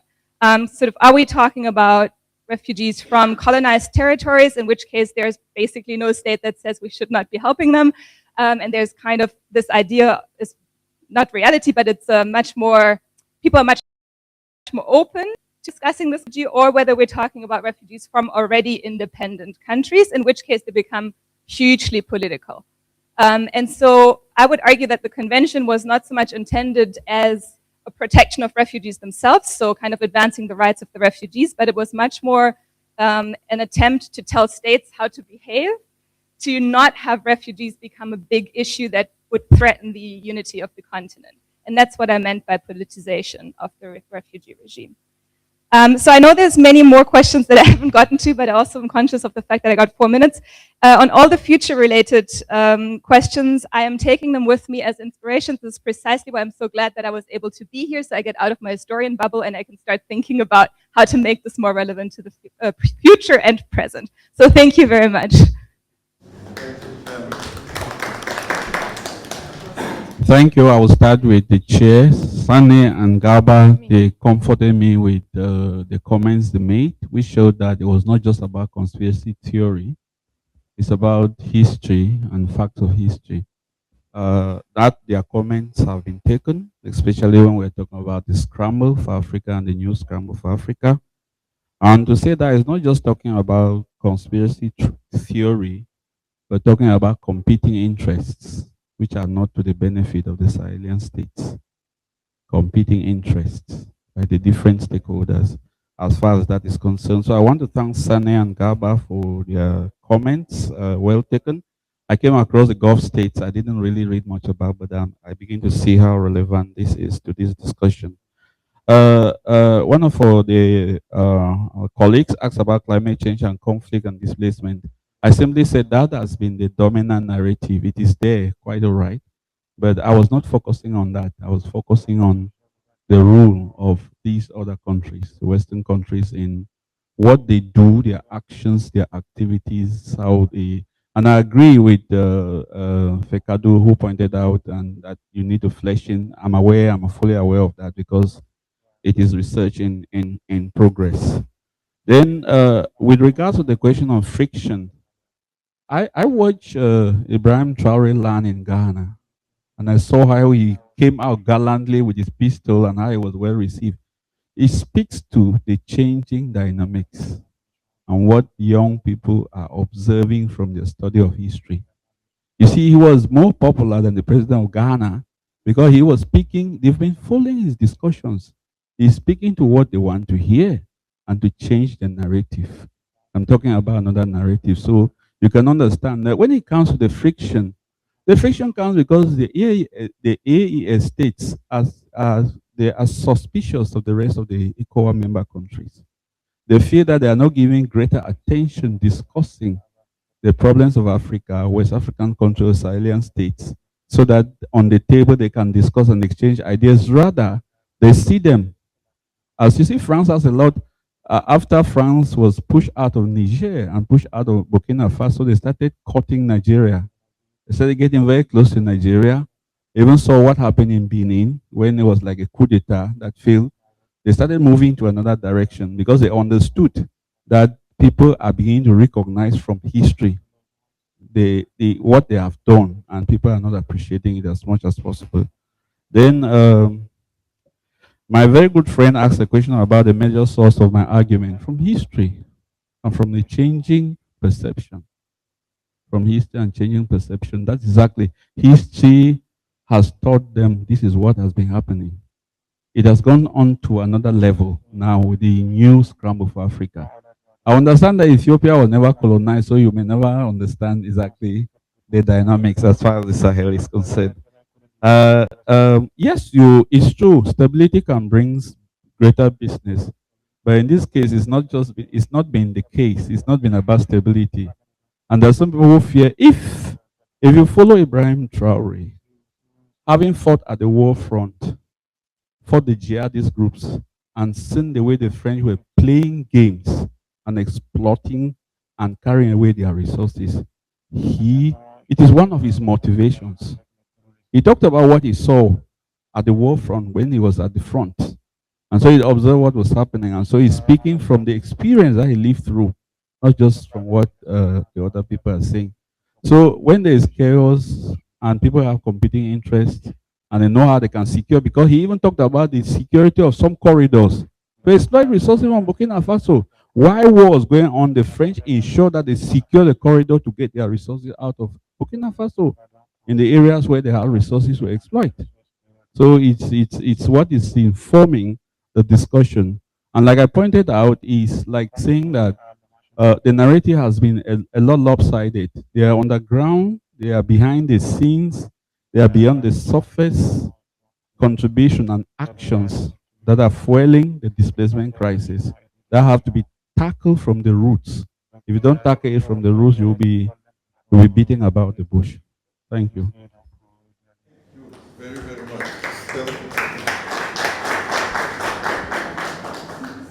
So, for the first question, he asked about the difference between access and accessibility. Yeah. I think it's working. So we looked at it from the availability and accessibility. I don't know if that's what you are looking at. Availability and accessibility. So in the Ghanaian context where we had our data collected, they did have it available, but then it was privatized. So um, it's based on who owns it and who determines the prices. So in terms of accessibility, not everyone has access, although it is available in the community on private basis. So in terms of accessibility, people are constrained by the financial aspect, others constrained by the nature of the privatized toilet facilities, and even where, because they have to pay for bathing. They pay for the water, they pay for where they will bath, they pay for using the toilet. So the alternative is to use the beach side. And for Sierra Leone, in some of the communities, they were not available. So, especially with the water, some of them had to fetch from the swamp, where the health issues also comes to play. Some communities also had a water facility, but then there's according to them, there's a motor they are supposed to buy for it to be regulated. But because they do not have the financial capacity, most of the times it will be there and then nobody can have access to it. So they have to find alternative means. That's using the swamp water to do and most of them even drink from that. Yeah. So in terms of availability and accessibility, those are some of the infrastructure and financial barriers. So he asked about comparing IDPs access and then the Ghanaian community. Yes, there's not much difference, especially if, there are other informal settlements in Ghana. But then the problem here, or what I'm looking at, is the vulnerability in terms of displacement. Because these people, as I said earlier in my presentation, they lose everything and have to start life again.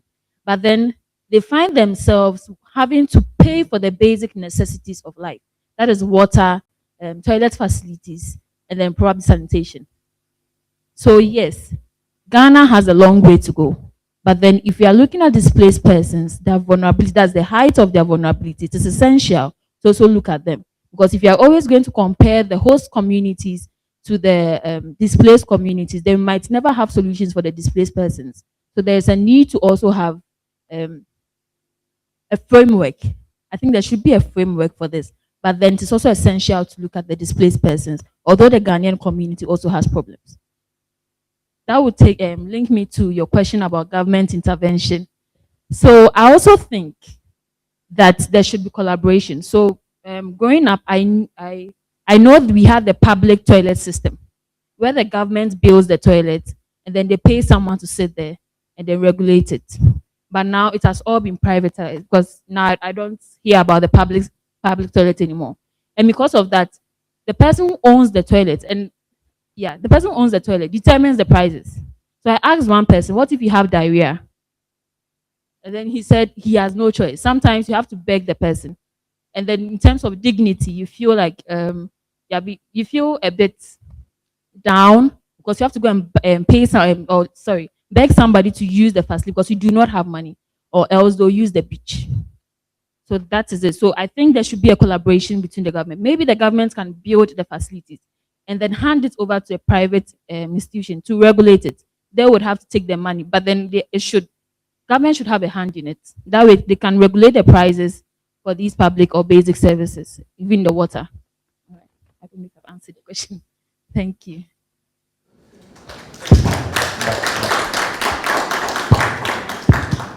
Is this on? Does it work?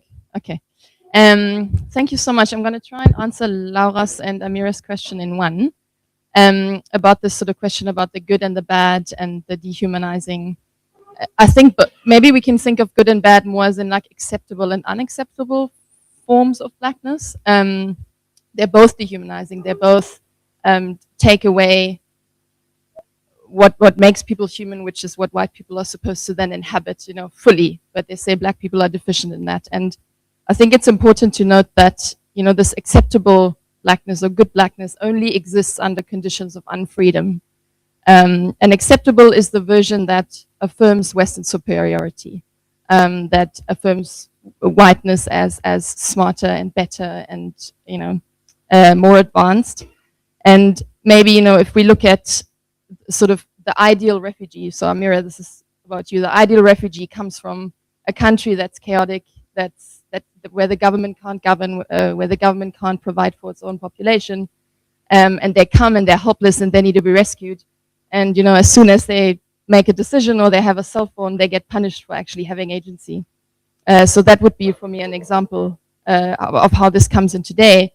Same as if we're looking at, the returnee who left not knowing that there's actually no future for him in Europe, and then comes back and starts from scratch, and then kind of realizes that had he only listened to the IOM or to Europe, he would not only not have left, but they also know better what opportunities are actually there for them. They're explaining their own country to them and say, no, the paths are paved with gold here in Ghana, you can do it. So that for me would be this kind of epistemological authority that is reaffirmed in that kind of binary. And then bad or unacceptable blackness would be the one that defies the superiority, and then it gets punished for that. And I also think that the good and bad, they're both dehumanizing, but they play a political role, right? It's a way of pitting groups against one another. In the American context, that's often called respectability politics. It's a way of getting an in, but at the expense of all the other ones that do not conform and do not reaffirm white supremacy. Other question, Stefan's question about migration management and the contestation around it. I think all systems of racial oppression were contested, right? There were rebellions on slave ships, apartheid was contested. But the question is that, what Kwame Ture called the white power structure, it seems to reincarnate. It always rises from the ashes in a new format. And I mean, if we're honest, if you're a migration researcher that works closely with policy, I mean, we're all very frustrated, right? Because we have all this good evidence that proves all these claims that migration management, which is just a new version of an old thing in my mind. They say this makes everything safer, but it actually kills more people. They say everybody in Africa wants to go to Europe. We know most people don't move, or they move within the region. So there is a question for me around how impervious migration management is to this critique. It exists, and it has always, this contestation exists, but it seems to be, on the surface, if you look at it as a scientist, it's not achieving the goals that it says it will, because it promises it's a win-win-win. It makes it better for everyone. So I think we need to ask, what is the actual objective of it? And I think it's very effective in maintaining racial inequality. And I think that's more what it's meant to do, rather than actually making it fair and equal and just, which is what it claims. And then the last question from over there, that was not my opinion, what I stated. It was a quote by Nicolas Sarkozy. I think he was in Dakar in 2007 and he gave the speech. And I think when French presidents come to African countries and they start by saying, we are not here to lecture you, it's actually pretty obvious that that's exactly what they're going to do. Macron also did it. And yeah, it was just, there was a lot of outrage about it, about him saying that. It is obviously completely unacceptable to say something like that. And yet he gave a very long speech that expanded on this notion. Yeah. Okay. Have I answered everything?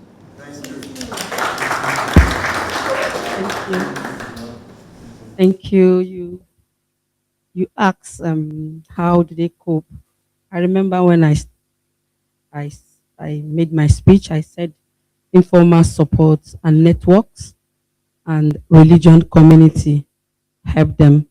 Also within themselves, they help themselves.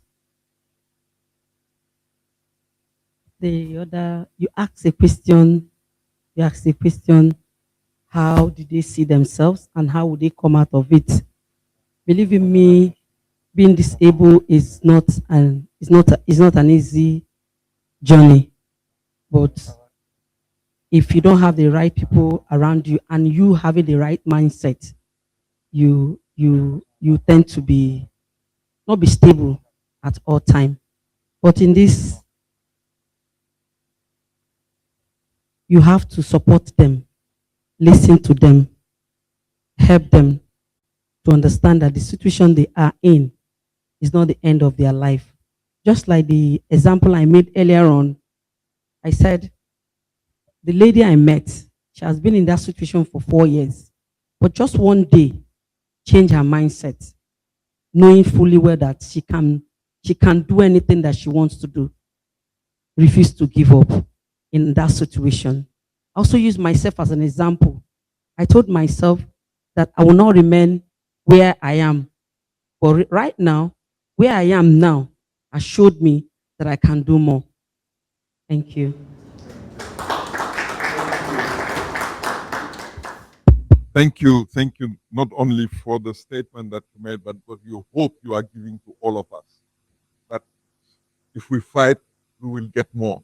We will get better situation, and we will change, our own situation and the situation of our people. This conversation today, from the morning to now, have shown us that there is a lot to do. A lot to do in research, a lot of area to scrutinize, to see, to look at deeply, and also a lot of issues to really revisit. Because revisit in the way that it's bringing us new ideas on how to deal with these categories that have been created by states through wars, through sometimes also in Africa, in many contexts, also natural disaster. So some of these categories. If we talk a lot about refugees, about IDPs, didn't mention all stateless persons. And I can tell you, for having done some work on stateless persons, there are millions on our continent, but they are invisible. Nobody can identify them. If I ask you in any African country the number of stateless persons, you don't know. So it tells us about the necessity and the importance of this kind of study, because it opened our eyes on issues to look at, and also how to look at the issues, because we are having conversation on the different angles that we can use, the kind of collaboration maybe that can really try to tackle some of these issues. So I think one or two lessons that we can learn together, we can learn from the conversation today, that we need first to visit the theory behind some of these issues.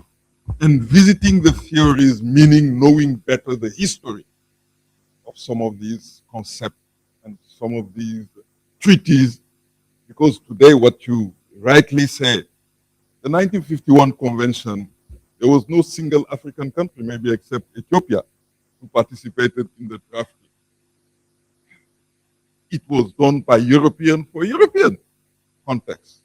And up to now, we are using it. Maybe UNHCR is trying to modernize it, to do it, but at the core, it's still, the translation of inequality. People imposing some way of dealing with issues. And they say, even the fact that we created our own treaty, it didn't change a lot, because all these issues, it was again connected to the UN system. And again, even when we try to say that African solution to African problems, we are not capable of, putting those in practice. So I think here the community of scholars is also in a situation maybe to change the direction. And it's for all of us to work hard, to question some of these assumptions, to question some of these issues, so that we can open the windows, the doors for the next generation of researchers on issues. There are so many issues that have been today tackled. And even this morning, when someone was giving the numbers, the percentage of research done by African on African issues was little. So I think these are compelling also questions for all of us, because it's for us to take up our continent, our universities, our studies, our research center to another level. So I think today we started through these two panels to identify a number of issues.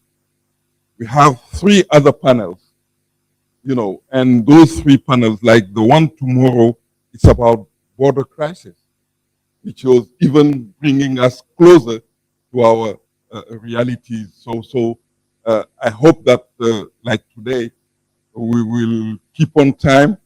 We will try to do our best to really make sure that we have a lot of discussion among ourselves, because the fact that we bring people here is to also have conversation about some of these issues.